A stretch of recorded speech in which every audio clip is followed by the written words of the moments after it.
mu gice cya kabiri bikaba byarangiye aho Betty yaraje gutorwa na musaza wa Silibao ko akaba yamanje kumusaba ikigongwe kubwo kumuzanira imodokari amwereka ko ariyo aje gusabisha ko ikigongwe, ariko bikarangira Relex nawe atanga atazi nico ari bukore, bikarangira Silibao amaze gutwara umukobwa mushikiwe akamubwira ati warakoze cyane, ariko ku yindi nshuro naho tubona Betty azanye inkoni maze ayikubita Relex yari natangaye cyane kubona amukubise inkoni, amubwira ati mbabarira sinenzi ko ari wewe, nagira ngo nubundi muntu mbabarire.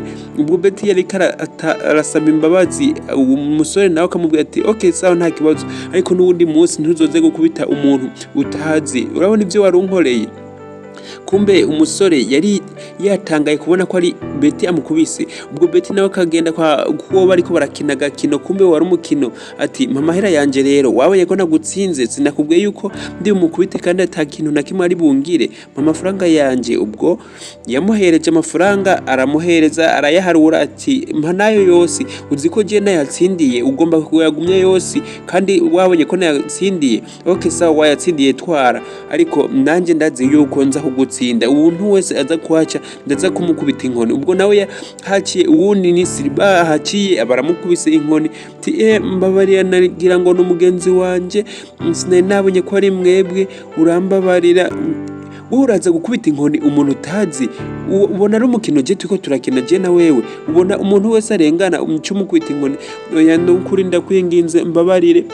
Silibao yakoze mu mugongo araba yuko ashobora kuba yanakomeretsa, amubwira ati sawa ndakubabariye, ariko n'uwundi munsi uze ukubita umuntu utazi. Umukobwa yarishimye ko amubabariye, kumbe Silibao nawe hitanye inkoni nawe aragenda aramukubise inkoni ya mbere ya kabiri, kumbe agira amwiruka ko inyuma. Ubwo Betty nawe aho yarari yarasetse aratwenga gose. Kumbe ku yindi ncuro rero tubona Betty ari hehe, ari muri alimentation.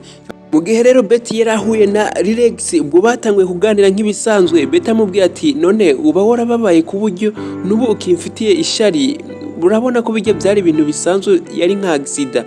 Maze Relex amubwira ati wapi nabwo nkigufitiye ishari, none niba utakifitiye ishari reka basi dutangwe kuganira nk'ibisanzwe, ubone yuko ibyabaye byarenganye ari byo kwibagira. Aka kanya ntabwo bigikenewe yuko twaguma twibagira twibuka ibintu byaturenganye. Ubwo bahanye amaboko nk'ibisanzwe batangura nko kuganira nkuko ari rya mbere bahuye, bagira ko banahanana nimero za telefone, ku buryo Relex yamubwiye ati inzo gutelefona tongere tuze turaganira nk'ibisanzwe. Yamuhaye telefone maze akubitamo nimero yiwe. Betty yayishizemo aseka nkuko umenga nta kintu cigeze kiba ubwa mbere. Ubwo Betty rero byaboneka neza yuko hari umupango bari bapanze na Silibao umusaza we ubwo yaza kumutora. Murabibuka ukuntu byagenze aje kumutora, ariko ku yindi ncuro rero tubona Relex ahuye na Betty, ubwo baganira nk'ibisanzwe ati umeze neza, byemeze neza ndashima, nawe bipanze gute? Ubwo bari ko baraganira nk'ibisanzwe. Ubwo Relex yamubwiye yuko yimutse. Betty aratangara kumva yuko yimutse, yamubwiye ati wimukiye hehe? Ubwo umusore amubwira yuko yimukiye ngaha hafi nyene aho muri ako karere.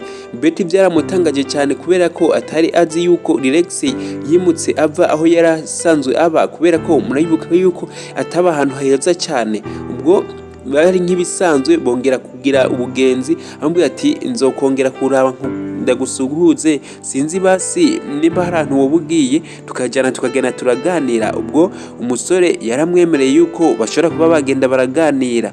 Umusore bajyana na Betty aho yoba agiye. Windi nshuro rero Betty yarasanzwe ari kumwe na wa mugenzi wiwe umwe bagira ko bakubita inkoni. Betty muribuka yuko yakubise Relex akagenda atanico bimubwiye. Umukobwa nawe akaba yakubise Silibao.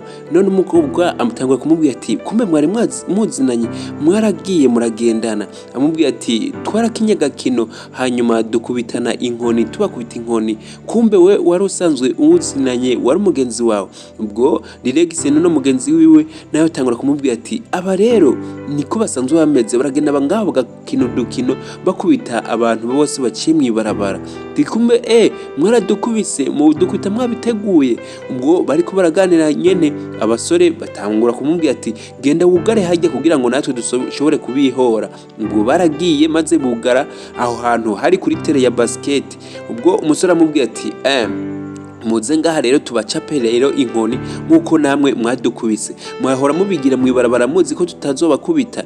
Ubwo Beti amubwira ati nari nzi yuko wambabariye kubera ko wambwiye yuko umbabariye, none nk'ubu uracavyibuka ivyo wabihojeje ati canga ahubwo tubakubite namwe tubiyusure ko tubereke yuko ivyo mwakoze ari bibi. Ubwo ku yindi ncuro naho tubona Beti ariko arashwana n'ubundi musore. Ubwo amubwira ati ntabwo ushobora kuva ngaha utogeje ivyombo ugende ngo udakoze igikorwa na kimwe muhira. Ubwo Sibaro nawe amubwira ati we petit frere ubu uragenda atari ikintu na kimwe ukoze, ugomba kubimwunganako nkuko nawe atakintu na kimwe ushoboye. Ubwo Beti yatanguye guhozwa na musaza amubwira ati okay sawa reka ivyo tubyihorere. Ubwo rero atangura kumupresenta amubwira ati nkuko wari wabimbwiye yuko ukeneye umwigisha wa matematike, ubu nakuzaniye rero umwigisha mushasha.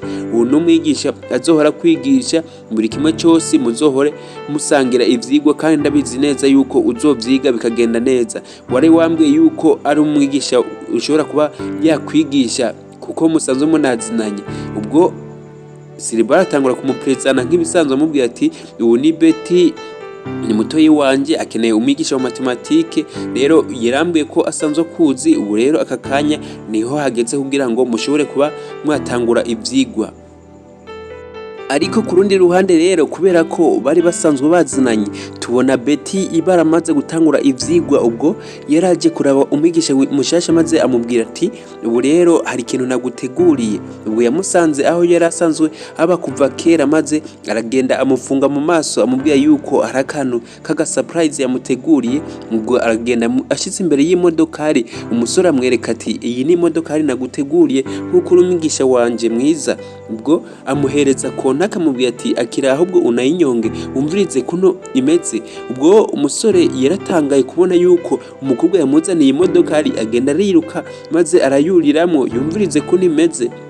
Ubwo barahindura Beti akaja kurivura, umusore nawe kandi akaja kurivura. Ubwo bari bishimiye ivyo Beti ariko aramukorera, ariko Beti yongera kumukora mu modokari amubwira ati ubu rero hari yindi surprise naguteguriye nkuko umwigisha wanje twamaze gukundana tugendana cyane. Ubwo yamweretse inzu amubwira ati iyi nzu rero ni yawe uzohora uyibamwo, reka buri kimwe cyose uzokora uzobusanzwe uba muri ino nzu. Uno mukobwa yari kamukora du surprise.